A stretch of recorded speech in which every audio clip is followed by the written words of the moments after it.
Olá, eu sou o Dr. Álvaro Pereira, da Cosmedical. Bem-vindo a mais uma aulinha sobre fotobiomodulação transcraniana, ou fotoestimulação cerebral. Hoje nós vamos falar sobre quais comprimentos de onda são utilizados, e qual é o tempo que usa uma aplicação, que tipo de aparelhos são utilizados para poder vencer a barreira do osso, do crânio, né? Porque o crânio, o osso é uma barreira para a penetração da radiação infravermelho. Uma parte fica lá no couro cabeludo e no osso, principalmente no osso, porque no couro cabeludo a luz ultrapassa com facilidade. Muito bom. Os comprimentos de onda mais curtos, ou seja, a cor azul, a cor verde, a cor amarela, a cor laranja, elas não penetram na pele.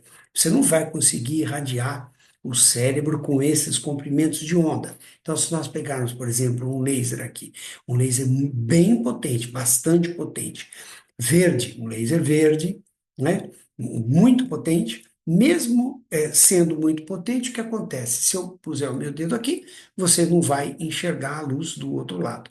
Ou seja, a luz verde não vai penetrar, não penetra nem na pele, né? Não vai penetrar no osso, por exemplo. Então, eu tenho aqui um pedacinho de osso que é muito parecido com o crânio, né? O osso do crânio é mais ou menos dessa espessura, com a densidade de fibras. Ele serve como um modelo para você avaliar a penetração da luz e tal. Então vamos ver se eu usar um laser verde.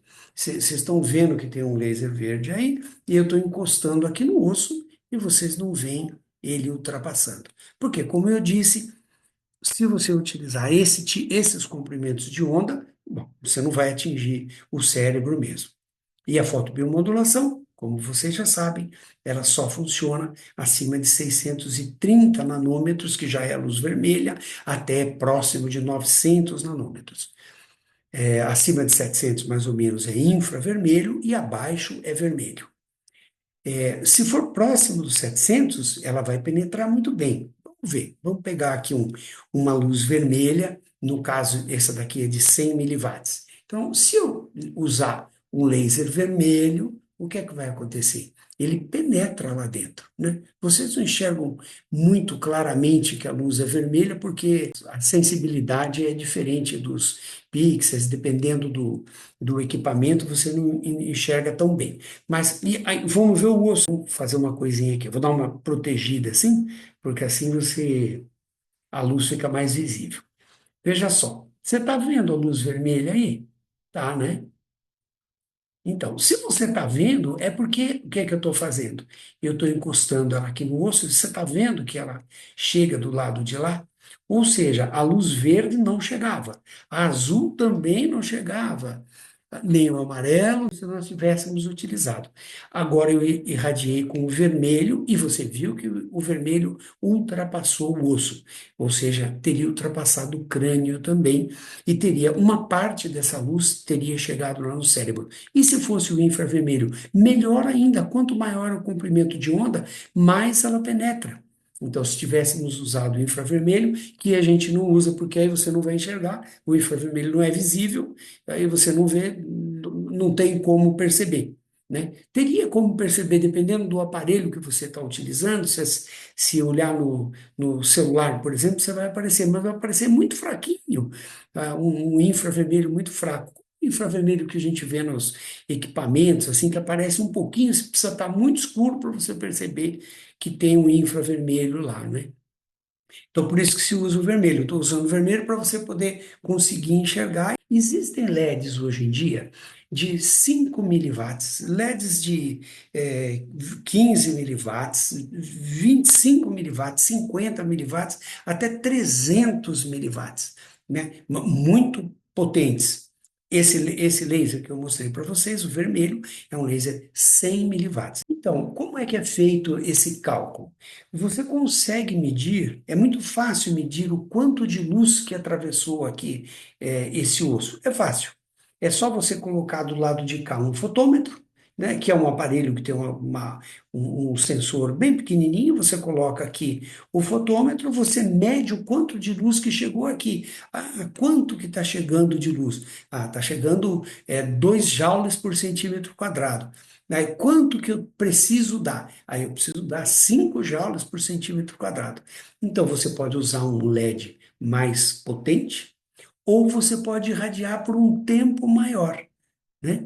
Então, por exemplo, ou você usa um LED de potência menor, por exemplo, para irradiar uma lesão pontual, assim, um problemazinho na pele superficial, você pode usar um laser desse e ficar 5 segundos lá, só já é o suficiente, já o volume de luz que você precisava ter dado de energia já deu. Fala assim, mas e por que que eu não dou mais então? A quantia é uma quantia certa. Se você dá um determinado volume de energia pequeno, você estimula aquele tecido. Se você der mais energia, você aumenta a temperatura, outras estruturas começam a absorver e você aquece o tecido.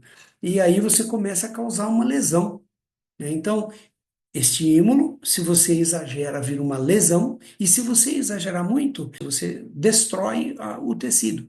Então, existem lasers de alta potência que destroem o tecido, por exemplo, laser de depilação, laser de pele para rejuvenescimento, destrói. Existem lasers que causam só uma lesão e os que causam só um estímulo. A fotobiomodulação causa um estímulo. É esse o objetivo da fotobiomodulação transcraniana.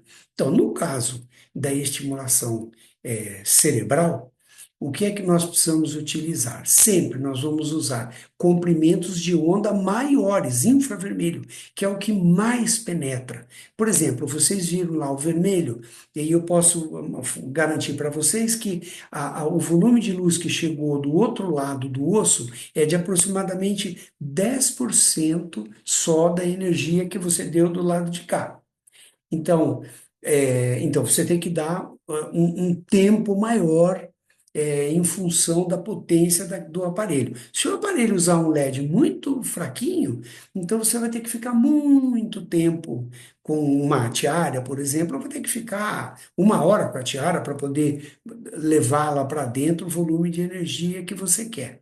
Então, primeiro, tem que usar os maiores comprimentos de onda, que são os mais eficientes. Então é tudo 850, 830. Lembra que esse vermelho que vocês viram é 660.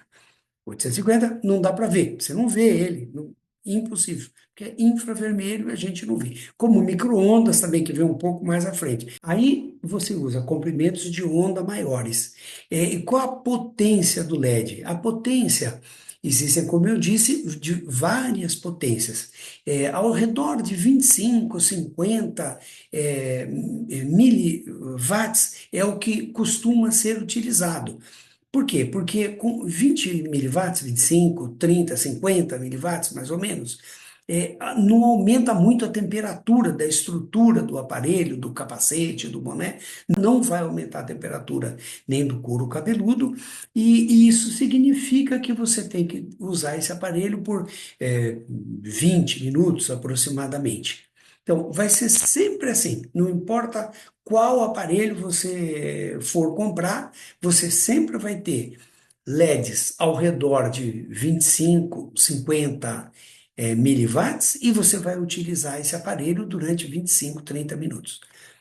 Basicamente, todos os aparelhos hoje em dia, todos existem um número muito grande no mundo todo, de diversas universidades, os países desenvolvidos, quase todos já têm aparelhos à venda, de fotobiomodulação transcraniana, e quase todos eles giram em torno disso. O que importa para a gente saber? Quanto tempo que você tem que utilizar o aparelho. Mas eles já vêm, via de regra, eles já vêm programados. Ou seja, esses aparelhos já são feitos para que você não dê nem menos energia do que o necessário, nem mais energia do que o necessário. Ou seja, você aperta um botão, ele liga fica ligado durante 20 minutos. Existe um cálculo matemático por trás disso, qual é a potência, qual é o comprimento de onda e, consequentemente, qual é o tempo que você vai ficar com ele na cabeça. Se vocês tiverem dúvidas a respeito, entre em contato com a gente. O que eu mais queria que vocês entendessem é que é completamente possível você irradiar o cérebro e ter os efeitos da fotobiomodulação. Quanto que ele entra no cérebro? Mais ou menos qual é a profundidade depois que atrapalha depois que ultrapassa o osso? Aproximadamente 2 a 3 centímetros, 4 centímetros no cérebro, dependendo um pouco da estrutura do cérebro de cada um. Se tiver mais ou menos água, mas 3 ou 4 centímetros, não esqueça que ele vai em todo lugar, né? Em todo lugar, no crânio todo, porque quase todos os equipamentos aproveitam para irradiar o cérebro inteiro. E quando você irradia, toda essa área vai trabalhar mais, vai produzir mais ATP, mais óxido nítrico e mais espécies reativas de oxigênio, que é a base do que acontece com esse tratamento. E essas substâncias produzidas quando você irradia o cérebro, elas se espalham pelo cérebro todo, né? ATP, por exemplo, se difunde com muita facilidade. Óxido nítrico, mais ainda.